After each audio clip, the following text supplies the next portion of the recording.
สบายดีสวัสดีเด้อพ่อแม่พี่น้องคือมีที่ดินแน่นี่ก็โทรศัพท์กันเนาะเป็นสีแดงแพงเบิดสุขุสุคนเบิดสมองสบอนเด้อ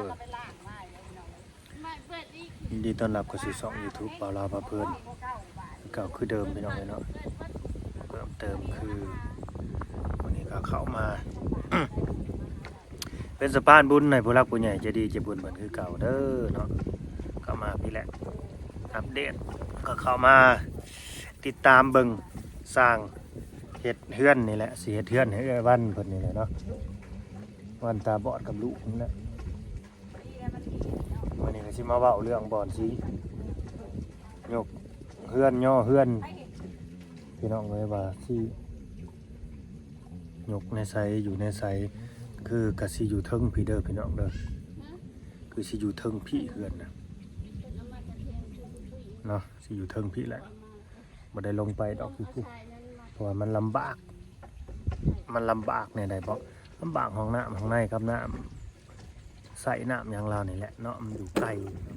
กลพอแล้วพอ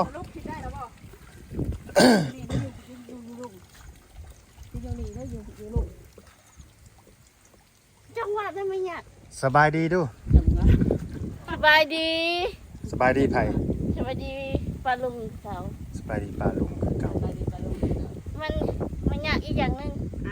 ยากอันนี้ บ่มีน้ำใส่ แม่น คือว่ามีทางออกช่องทางบ่ตอนน่ะ ทางให้ยันรถตีนรถน้องหันยันมันบ่อันตรายหั้นนะมันยันมันมีน้ เฮ็ด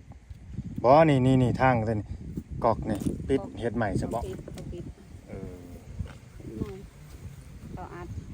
ป้าพอเดี๋ยวก่อนสิ อัดแล้วว่า เดี๋ยวก่อนสิตักมาฮดเองดอก คือไฟอัดหัว เอ้ยมันหัวได้จะสิตักไปได้ เออโอ้หัว มันมีคู่ โอ้หัวบ่หรือว่ากระซ้ำหัว โอ้แล้วมันหัว อ๋อ ใช่มันบ่หัวเนาะ ไฟอัดหัวให้นั่นนี่นะ เอ้ยมัดเอก มัดเองพอมือเฮ็ดกินน่ะยังเข่าอยู่เด้ อืม ยังเข่าอยู่นี่ เอ้ยงมอ่ะเอ้ยเจ็บ มาพี่บัดนี่ เลยอัด ยังหัวบ่ โอ้นั่นแหละหัว โอ้แล้วหัวใช่มันเป็นหัว จะเสียอะไร บ่แล้วสิตักมา แล้วก็ไปยกมาข่อยกับเจ้าเอายกมาเบิกกระซาม ไป อุ้ย วันนี้เอ้ย ไปขึ้นถึงเฮือนลำบากอีหลีเนาะผู้ตายกะลำบากผู้อยู่ไอ้สิงเอ้ยมาบอกเลขหน่อยเด้อพอสิได้ซื้อโอมาให้ลูกกับเมียใหม่ซื้อคุซื้อโอ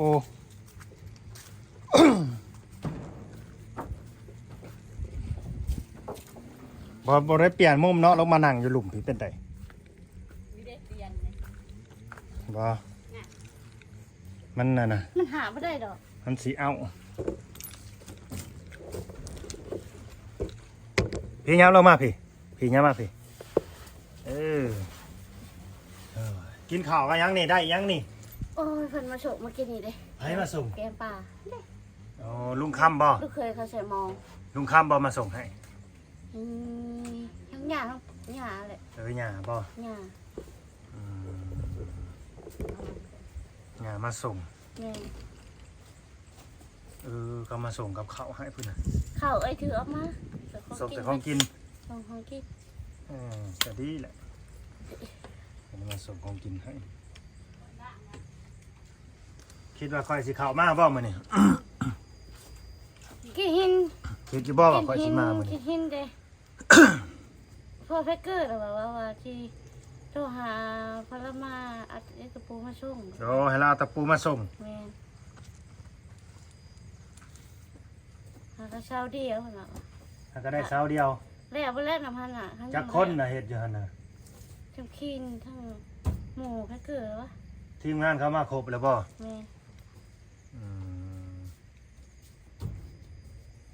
เมื่อวานก็พากันออกมาบ่ มือ ออกมาคุมื้อเนาะ เอามาก็ไม่ได้ไปหรอกอันนี้นี่อันบ่ไป บ่ได้ลงไปพุ่นบ่ ไปลงอยู่เท่านึง ลงไปเบิ่งเขาอยู่บ่เห็นอยู่บ่เขาว่าในใดอยู่บ่ลงไปครับ เข้าชิว่าหรือยัง บ่สิปลูกเพื่อนปลูกชานเขาบ่ได้ว่าในใดบ่ ว้าวอยู่ ว่าแนวใดอีก ตัวไปชื่อพวกลงแต่นี่คนลายเพิ่นมาย่นเป็นญาติ พยาน แล้วเรื่องอย่างญาติ อ อย่างคนมันบ่ล ยั ง นคน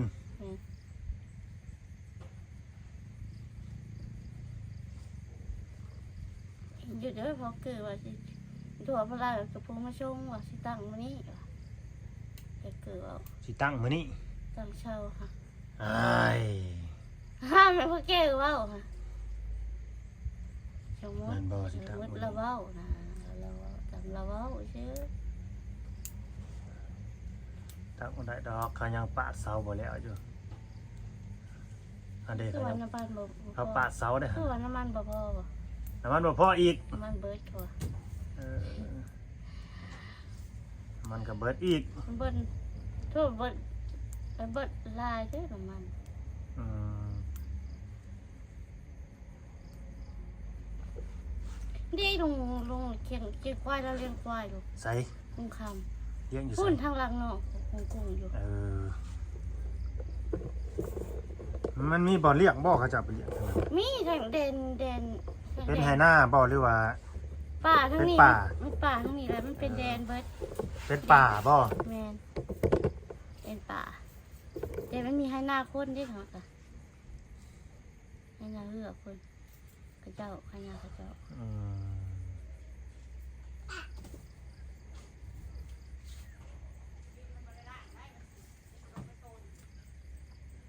โอ้ยล้างแต่แวนนั่นแหละคือล้างในใดไปล้างเบิดนั่นก็กุ้ยทางมันยากแน่นี่แหละหน้าฝนมันหล่มมันบวมมีบ่อนเดียวหั่นแหละเป็นน้องเด้ขางหัวขนาดนี้เห็นที่น้องตัวนั้นน่ะ พวกเอ้ยเคยไปแล้วเอ้ยเคยลงตะกี้พวกเอ้ยมักล่มนะฮันแหละตะกี้ งมหยัง มันล่ม ไผล มั ง นล่ม ไผลง น้ำไปน้ำกันประชามเลยตะ อ๋ กี้ อ พากันลงไปทางนั้นล่มพากันล่มพากันล่มนะฮันแหละ ว่านบ่มีไผเข้ามาหาบ่ ยังบ่เห็นยังบ่มี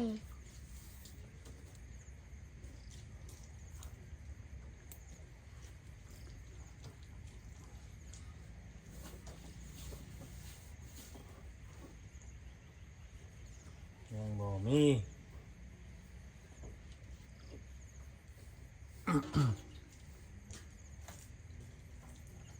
คันเฮาสิย่อเฮือนนั่นนี่มันก็ต้องได้หมางตัวนี้ลงก่อนเด้อนี่ก็จะมันเกะกะเด้มันสิย่อบ่ได้เด้อ ที่กลัวขนาดนั้น เอ้าขาย่อเขาก็ย่อขึ้นเทื่อละอันนั้นเด้ อยากนั่งอยากพักนะบ่ ไม่ได้ยังกินเลย ก็ชุดแล้วแต่เขาแล้วกันเขาว่ามันวิทย์ก็ย่อได้ก็เอาไว้ลือน้ำหลังก็ได้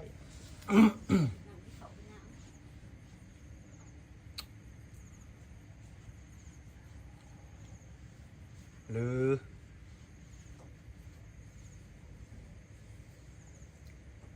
เนี่ยเด้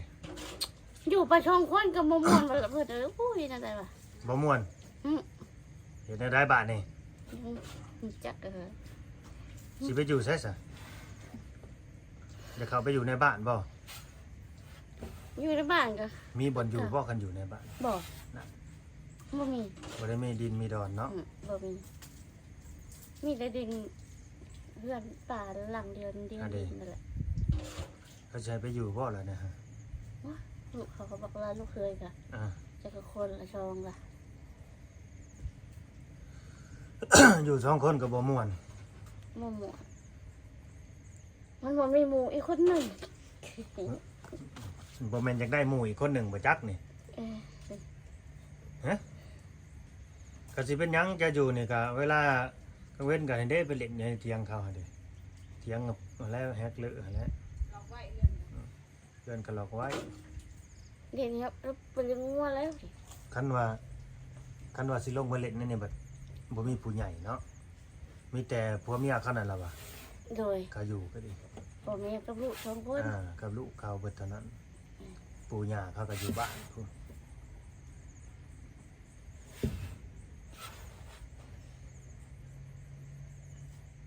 เฮ็ดในใดแล้วทนเอาหั่นแหละซะอดเอา ซื้อวิทยุมาเปิดฟังพอมันคลายเหงาคลายคิดฮอดพอมันม่วนอยู่ในจิตในใจ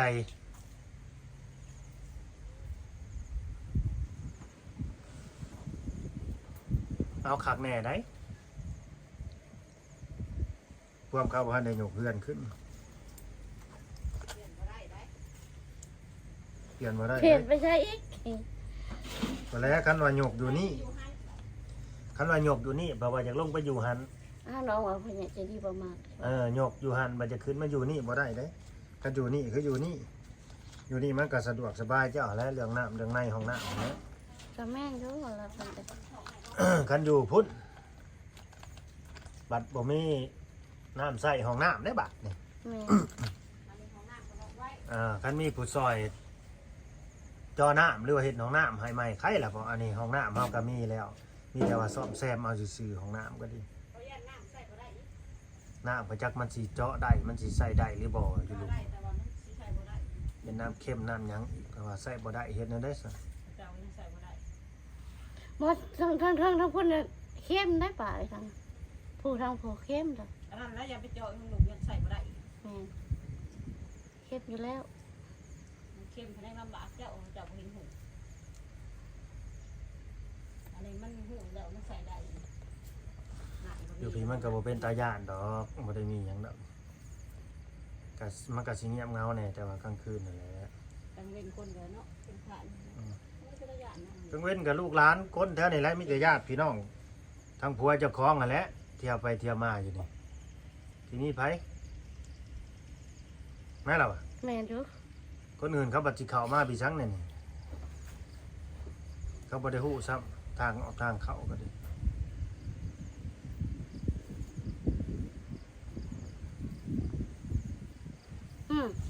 มันสิเบิดโมงครึ่งเลย โอ้แม่นนั่นแหละ เที่ยนี่เลย พากันกินข้าวแล้วบ่ กินแล้ว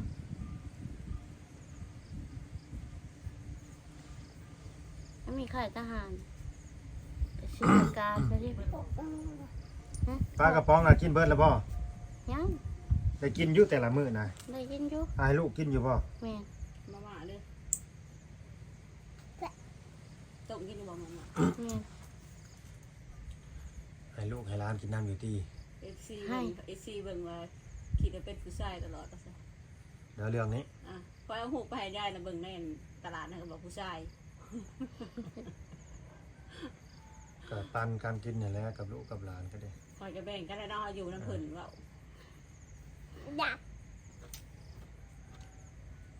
มากินผู้ดีกินผู้เดียวพอ สบายดีป้าลุงดูหาเป็นอยู่บ่ เฮ็ดได้สบายดีเลย สบายดีกันอยากกินขนม ฮักผมนี่แม่งมตัดให้บ่ บ่ ไผตัดผมราคาให้ แล้วเกิด เมียบ่หรือผัวเพิ่น โหเพิ่น อืม เอ้ยแห่งแรกพี่ตัด อะไร หู เนาะเพิ่นสิเป็นตัด ยังบิดตุก มันบ่งามดิ ๆนึกว่าไก่มาแต่ใช้มาตีปีกปึ๊บๆๆๆนี่ ไก่ ไก่ข้าเจ้าบ่แม่นไก่เจ้าบ่ บ่มีประตูซ้ํไปไก่ห้ามมีประตู ว่าไก่ ข้ากินเบิดล่ะ ผู้ใดเขาเบิ่งมาส้มก็เบิ่งคลิปยาวๆให้เด้อพี่น้อง เจ้าลูก เบิ่งคลิปยาวๆแน่ผู้ใดมีความคิดความเห็นใดๆหรือว่าอยากช่วยเหลือเขาสมทบนี่แหละเฮ็ดห้องน้ำห้องในให้เขาให้มันดีกว่าเก่าก็ยินดีเด้อ ว่า ซ่อมแซมมาแล้วเพราะว่างบทั้งผู้ใหญ่ทั้งบ่าวลาวนี่เนาะคือพี่ป้าหน้านี่เพิ่นก็ ซอยแต่เฮือนพี่น้องเอ้ยเนาะซอยแต่เฮ็ดเฮือนนี่นะเพิ่นซอยซั่นนี่ก็ถือว่าเป็นบุญวาสนาของสองแม่ลูกนี้หลายแล้ว แม่นบ่ไอ้วัน แม่นอยู่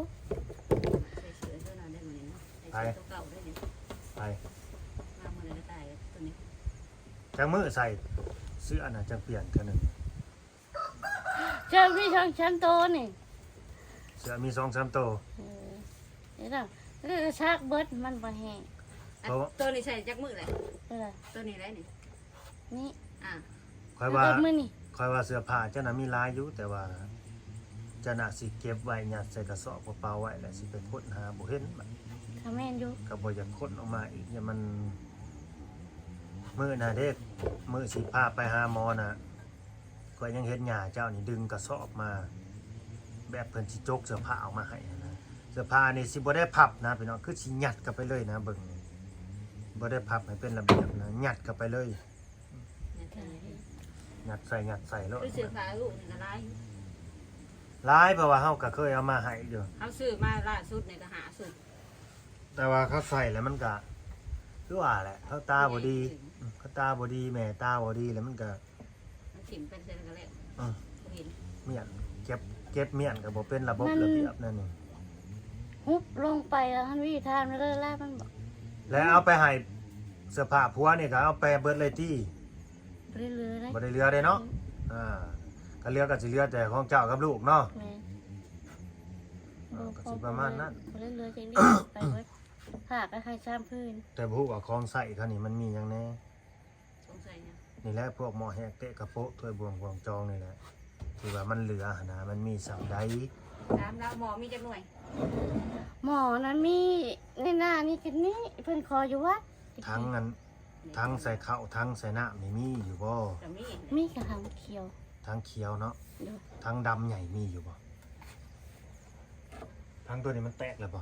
แล้ว แตกเนาะ แม่ อ๋อทั้งเขียวนี่ ดู จะใส่ข้าวบ่หรือว่าไว้ใส่เครื่อง ใช่เขา บ่ได้ใส่ข้าวใส่เครื่อง อ๋อใส่ ยัง เครื่อง เอาไว้อยู่เรือนยังบ่ได้ใส่ อืม บ่ได้ใส่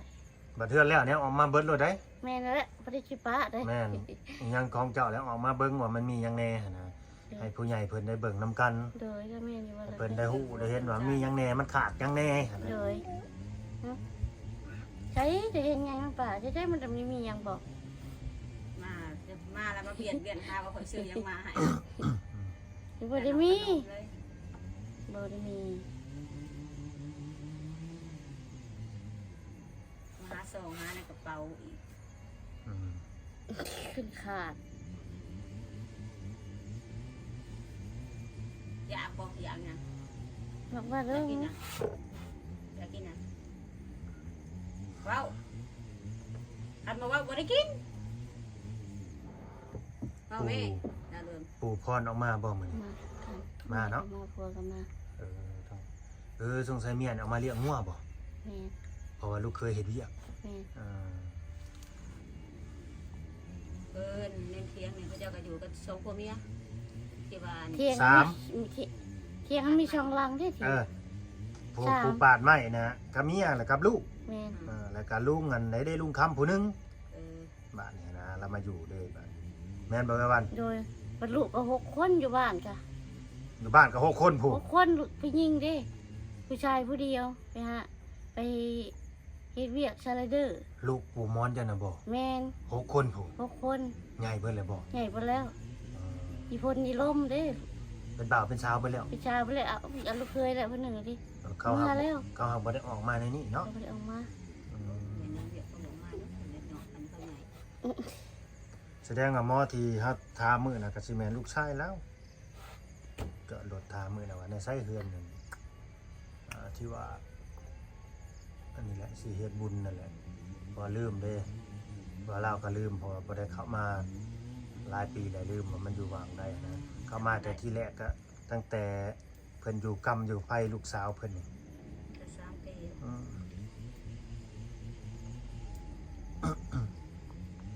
เขาเอามีดไปแล้วก็ให้เบิกอย่าไปปาดมันยา เขาก็ได้ไปจะมาส่ง จักแล้วเดี๋ยวเขาไปชม ย่าบ่เอาไป หญ้า อืม เขาเอิ้นหญ้า เราไปเห็นหยังก่อน ไปปาดมันยา ปานมักหญ้า โดย พูดมังงะ โอ้ ขุดมันหญ้า มังงะ จากนี้เขาปาดมันยา มันหลาย น้ำกินนี่ตั้งไว้อยู่นี่เบิดมื้อเบิดคืนบ่ โดยทำเมื่อกระปกไว้ เมื่อกระโปกไว้ กระตุกกราบเพื่อนกันไปหน่วยหนึงปันกัน เอาปันกันอีก ปันกันอีก อืม เห็นดิ ในเฮือนนี่เด้บ่ได้ปันหยังกันบ่ เพื่อนชิปันยังก็บ่ได้มีเพียงแล้ว เอาพวก เขาเจ้าก็จะเอาให้ พาเฮือนหรือว่าสังกะสีหรือว่าแป้นแผ่นหนึงอันนี้บ่ได้ปันให้ผัวบ่ บ่มีบ่ได้เอา บ่ได้เอาให้ แล้ว ปันที่ก็บ่เห็นคือกัน เ บางที ผู้จัดการ บางทีเพิ่นก็สิให้ไปแล้วนี่เด้อบางทีผู้ใหญ่เลย เพิ่ เพิ่ น น สิ สิ บบ อ อก ก ก็จะหายเพิ่นนั่นแหละ นี่เด้อสิบอกให้ฟัง แบ่งให้ เพิ่นว่านี่เด้อนี่เด้อเพื่อนซ่านก็แบ่งกันปันกันเลยเด้อบ่ให้มายุ่งมายากนํเขาได้บาดนี่ ช่วงที่ถาม บ่ให้ตัวไงทามเด้อนี่แหละปันกันแล้วเพิ่นว่าออกไปในนี่แหละก็แล้วเอาแป้นไปแผ่นหนึงบ่เรือผาสังกะสีนี่